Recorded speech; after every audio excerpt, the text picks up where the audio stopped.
Good and bad morning for the sake of inclusion. My name is Scott Sowers, and Scott Sowers would like to welcome you to the Mr. Worldly Wiseman editorial. My goal with this review show is to find the corrupt tactics of Mr. Worldly Wiseman so I can help my audience keep a biblical worldview in watching and appreciating art. Now, since I'm going to be blabbering on about worldviews, it's only fair to tell you mine. I'm a Christian, conservative, Southern Baptist pastor kid who, if I'm calling you, most likely your fridge is training for the 100-meter dash. And I also want to mention that even if our ideals don't match up completely, I still encourage you to watch this video because we're going to be diving into just all these kind of messages and messages you don't want slipping past you. So, keep watching the video. And you know what? On to the video. So I'm sure you've heard the statement, if you go woke, then you go broke. The statement has been thrown around a lot lately as media is increasingly being filled with more and more inclusive and liberal storytelling. However, these stories are causing more outrage and are becoming less successful in the box office. Decisions are poking at people a lot more, and now there's more pushback happening. I want to be upfront and say that I'm not a fan of the woke agenda either. The LGBTQ stuff, had to say that slow, is condemned in the Bible, and I think it's sexist. The feminism and gender roles movement tears apart the structures God created for men and women. The diversity and BLM is a sentiment I'm all here for, but the movement itself, I believe, is unbiblical and unloving. As the days go on, I see more and more people taking my stance, especially with movies. The thing is, I see people blame the writing for being bad or stupid because of the politics, and I don't believe that's why these movies and shows fail. There are proper ways to put these themes in media where audience can feel satisfied and entertained. And again, I don't believe people should put woke messages in stories because I think they are harmful, but when addressing these things, it's important to address them properly. I think go woke, go broke is a false statement. So let me do a bad critical drinker impression and dive in.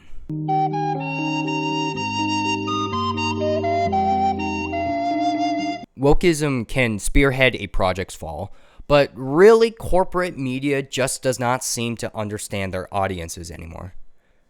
More and more companies are jumping on the woke bandwagon, assuming that it will be a success, when more often than not, people just want them to shut up and give them their product. M&M's and Budweiser have gotten in trouble recently because they started pushing more left messages. M&M's started marketing a package with only the female mascots, that being the green, purple, and brown M&M's, which made all the Van Halen fans leave. Then Bud Light's new spokesman was a transgender influencer, which was a very strange decision since their main demographic are conservative blue-collar people. Could you imagine if Smith & Wesson slapped a gay communist onto their guns? That's literally selling your demise. Corporate America is looking at this movement that's on everyone's mouth and thinking it's big enough to capitalize on, but it's not. Media has been telling you that at least half of your friends are gay, when really you're the only gay one. Putting a woke agenda in your product is not like a pair of trendy pants. It's a message you're giving, and not everyone shares The message. This absence of audience understanding was in the recent Velma show. I know this is a show that has been talked on to no end, but it's talked on to no end for a reason. It's a culmination of all the problems in Hollywood right now. Now, full disclosure, I have not seen the show actually. I've just seen clips and critiques from other people's mouths. This show is just a stream of political commentary that actually becomes offensive towards the target audience. There are just tons of jokes Velma says that just berate anyone and everyone. Like they make fun of adults who watch animation. Wow, they watch adult animation. That's not endearing. Like, if you think about comedians and when they pick on people in the audience, it's never malicious. It's a way to put a spotlight on your fans and give them a gift of attention. Sure, it could be mean, but if done well, it's a way to bring the whole room together and feel like a temporary family. Like when friends pick on each other, it's just because they know each other super well and are comfortable enough to act unfiltered like that. Like there's a joke in Adventure Time where the writers insult the animators, but they let them fire back as well. Man, I don't have the patience for this animation junk. Whoever does this must have no life whatsoever. Oof! Why did I do that? It's a fun joke. It's a joke that's not malicious. It's a fun back and forth between writers and animators. It's unfiltered, but it's still fun. Some liberal authors like this unfiltered character archetype, but they give no effort to form a relationship between the characters and the audience. They just say, here's this sassy, over-emotional, loud jerk. Go love her. I really don't. Sexist! Like, the character oftentimes is supposed to be misunderstood, but they give no redeeming qualities. It just makes me want to say, well, stay misunderstood. Well, here's the thing, Bruce. I'm great at controlling my anger. I do it all the time. But when I'm catcalled in the street, when incompetent men explain my own area of expertise to me, I do it pretty much every day, because if I don't, I will get called emotional or difficult, or might just literally get murdered. So I'm an expert at controlling my anger because I do it infinitely more than you. I still don't get why they think that's an admirable trait, and many others don't either. Matthew 5:43-48. You have heard the law that says, love your neighbor and hate your enemy. But I say, love your enemies, pray for those who persecute you. Many others also don't like people completely changing beloved and well-established characters. Lately, people are not big fans of race swapping. Disney especially is getting a bad rap for this. Audience know how characters are supposed to look, and if it's at least not similar, then it leaves a bad taste. Looks can be very important to a character being an icon. I mean, you put a nerdy broom bro in a blue shirt, and that's Peter Parker. You see a fat orange cat, and that's Garfield. Put a black man in a purple hat, and that's Samuel L. Jackson. In order to love a character, you need to be familiar with them. In order to be familiar with them, you need to know their personality, story, and looks. So when you turn The Little Mermaid black, you're ruining an aspect of familiarity. People love The Little Mermaid, and I'm sure they want to love this version too, but it's harder. It's harder because they don't know her. One time, all my dad did was just shave his beard, and I wanted to introduce myself because I didn't recognize. Hey, strange fellow, I'm Scott. Yes, you sprang from my seed. That's a strange way to flirt with someone. It was genuinely hard to be comfortable around him for a while.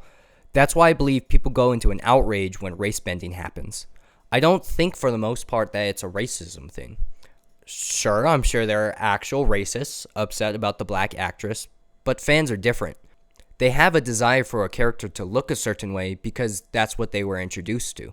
Book nerds act the same way when an actor doesn't have the same hair color as the character in the book. But no one calls them bigots, right? I mean, no one except me. If you freaking change a redhead, I'm gonna make an avalanche fan riot look like Recess. Heck, it feels like these film companies just like calling people racist so they can save face. So inclusive. The film industry just needs to understand that their audience has expectations. Like when my Japanese great-grandma expected me to be Asian, but I popped out as a clear baby with soul-piercing blue eyes. Though I have small pores and am short, and I've finished at least one Japanese anime, so I think I'm doing my ancestry justice. Personally, I don't really care about race bending as long as it makes sense. Like, don't have a white actor play an African superhero or a black woman playing an English queen. That doesn't make sense. So yeah, I don't really care, but I understand, I think, why it bothers others. Hello. My name is Emmy, and I'm introducing myself since Scott can't because he's not here. So, haha. Yeah, my name is Emmy, and I'm going to talk now. The musical Hamilton, though musically, acting, and dancing-wise is phenomenal, does not make historical sense. It doesn't make sense for a bunch of black actors to be playing white slave owners and white presidents. The Netflix shows Bridgerton and Queen Charlotte also do not make historical sense. Why is it that there are black actresses and actors and Asian actors and Asian actresses playing high class British people? That does not make sense. Another instance of weird audience targeting is kid shows. Kid shows have been introducing more and more sexual and gender identity stuff into these shows. When drinking and smoking is prohibited from these shows, they allow these controversial issues into their shows. I'm not talking about cartoons for older kids like Adventure Time now. I'm talking about toddler, noggin, Disney Junior kind of shows. These kids are being exposed to messages that are unbiblical, but why? Why do they want to add gay characters and gender confusion into these storylines? Well, obviously, because they want your kids to believe that that's the norm. Because the writers are not writing a good show, they are concerned with writing an ad campaign.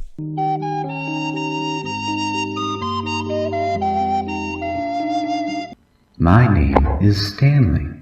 It is very nice to meet you.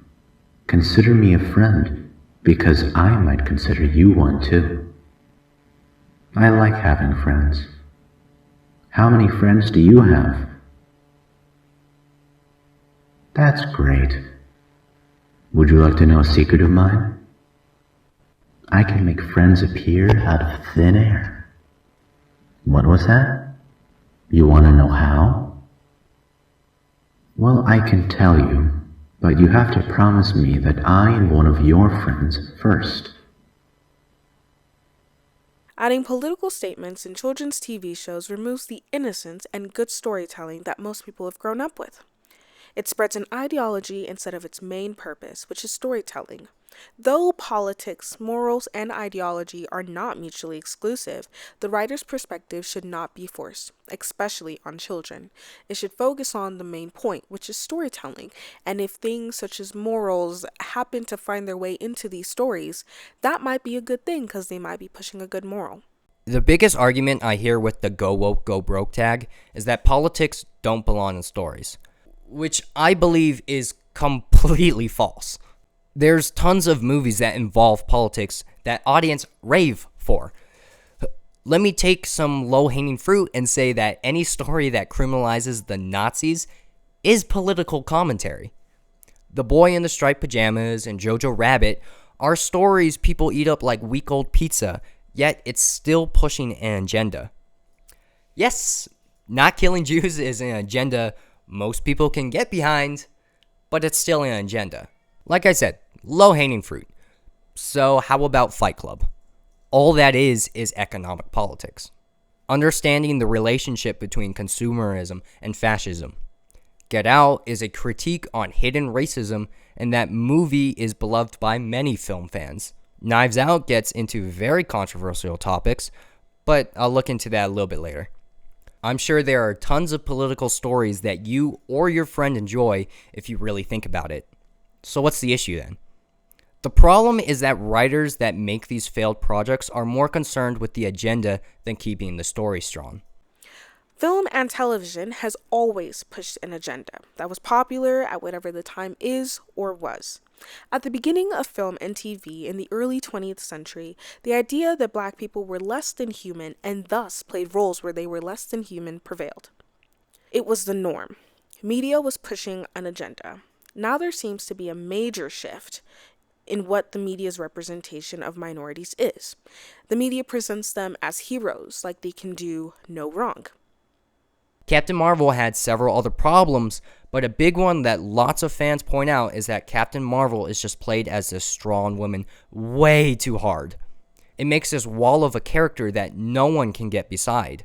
There's no connection that we can make because she's so insistent on being a strong woman that needs no feelings or emotional range.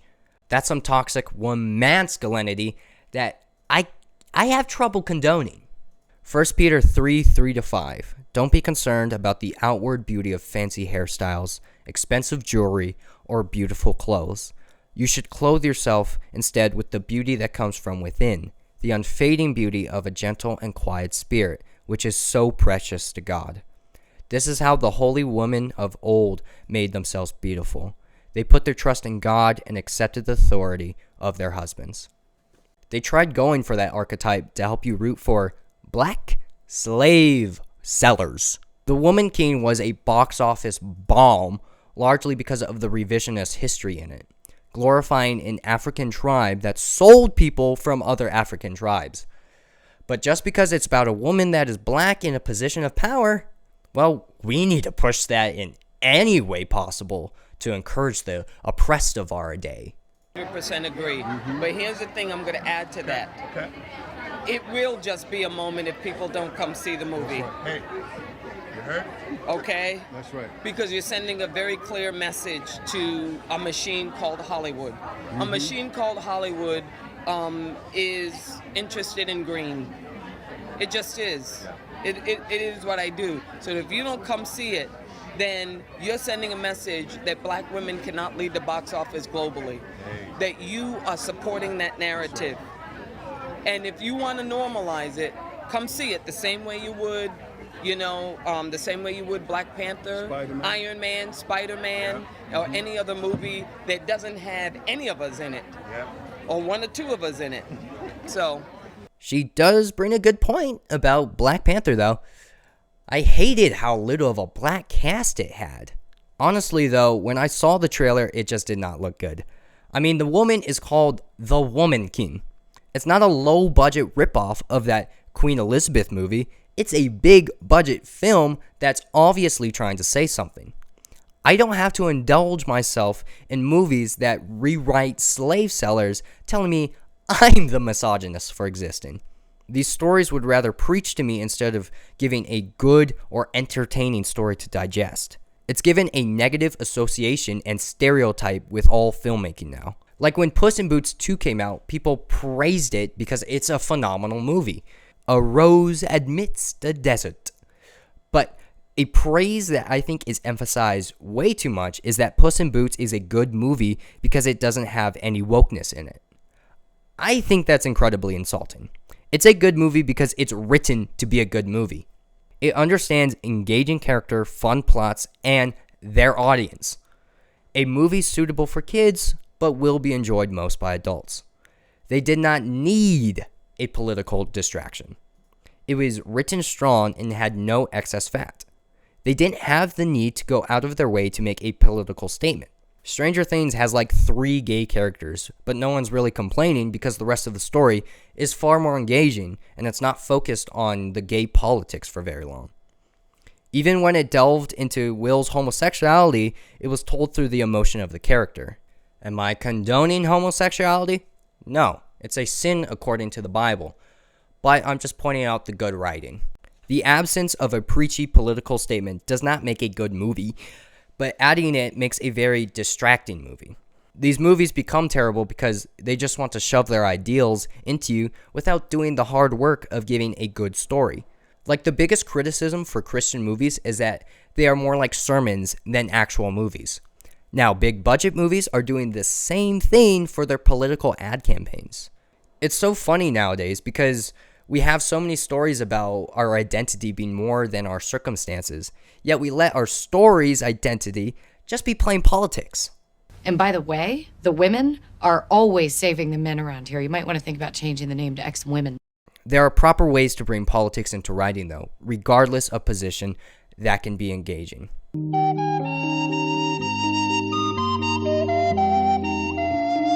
Stories are told through environments, plots, and characters.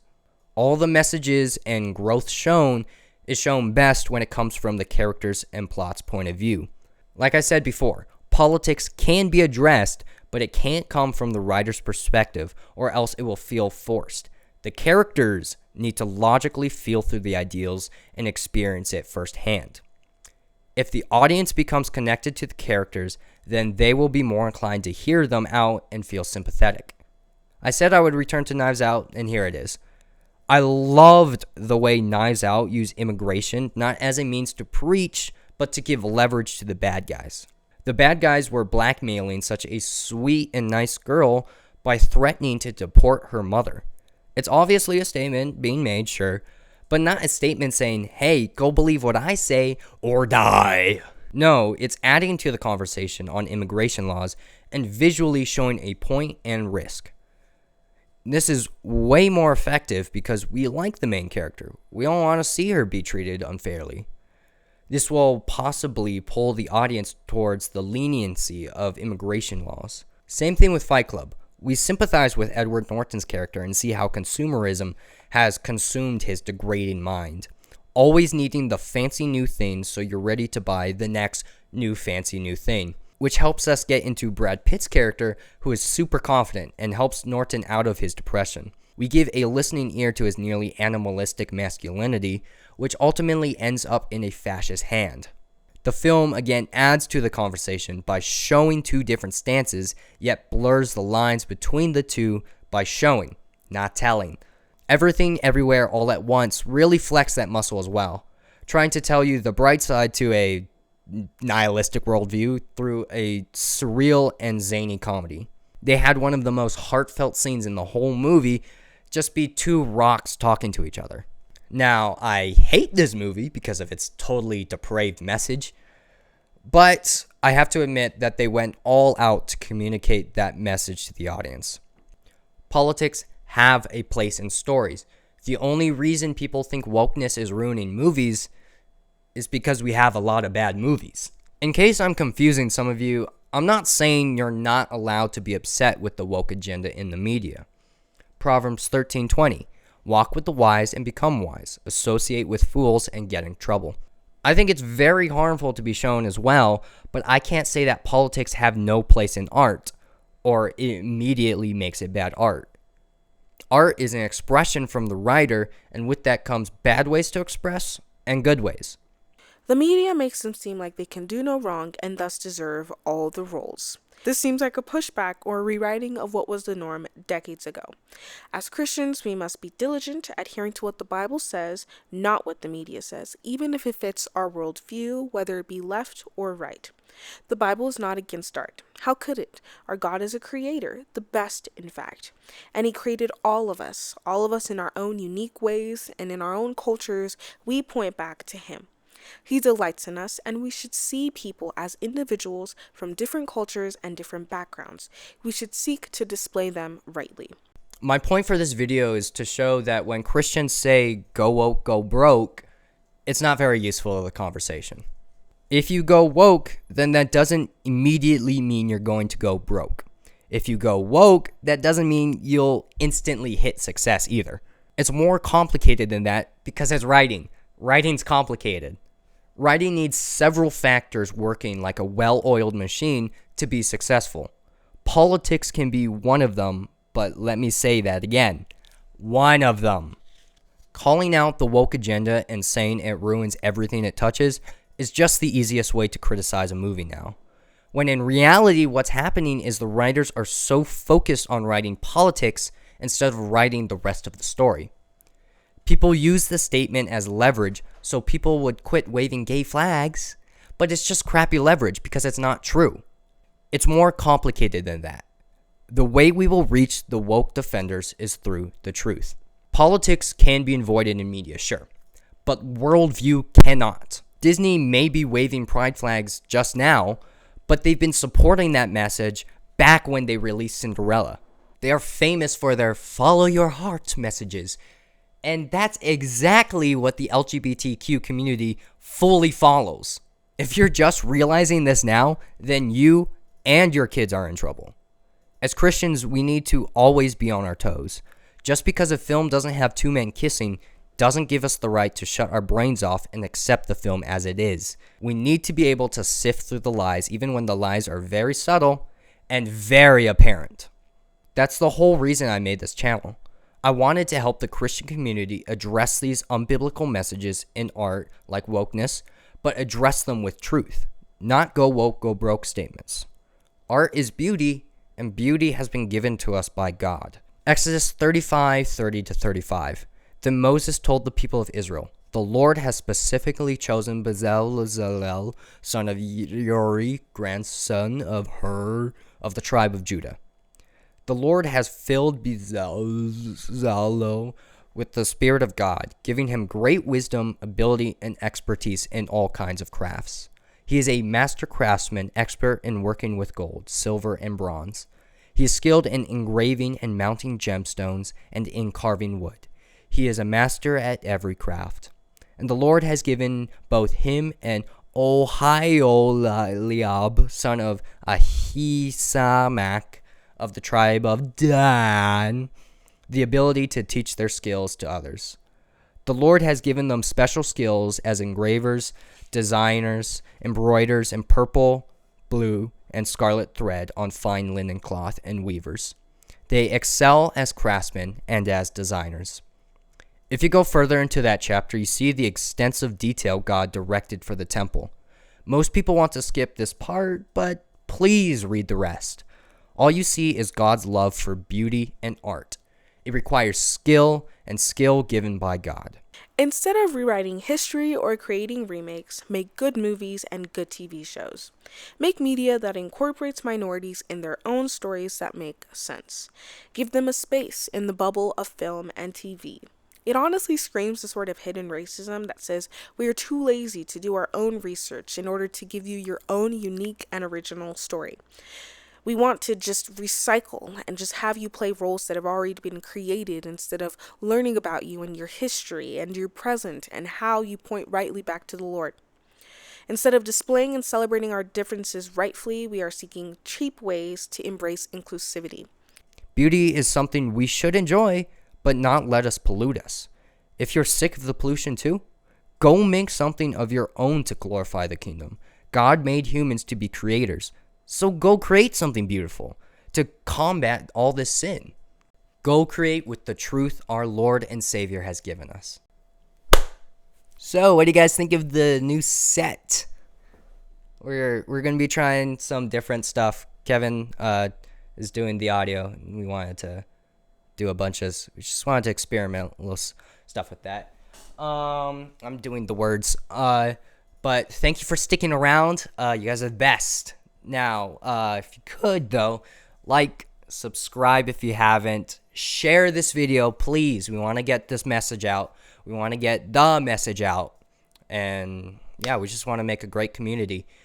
I think that's all the boxes. Oh, and if you want me to review other movies, just put it in the comments. And I also do character reviews, too. You know, we got book reviews. We're going to get music reviews eventually, video game reviews as well, and then we have Andrew's thing as well. So, yeah, just excited for what's coming next. So, have a good day. Don't forget to fear the Lord and stay unimpressed with the fool, guys. See ya.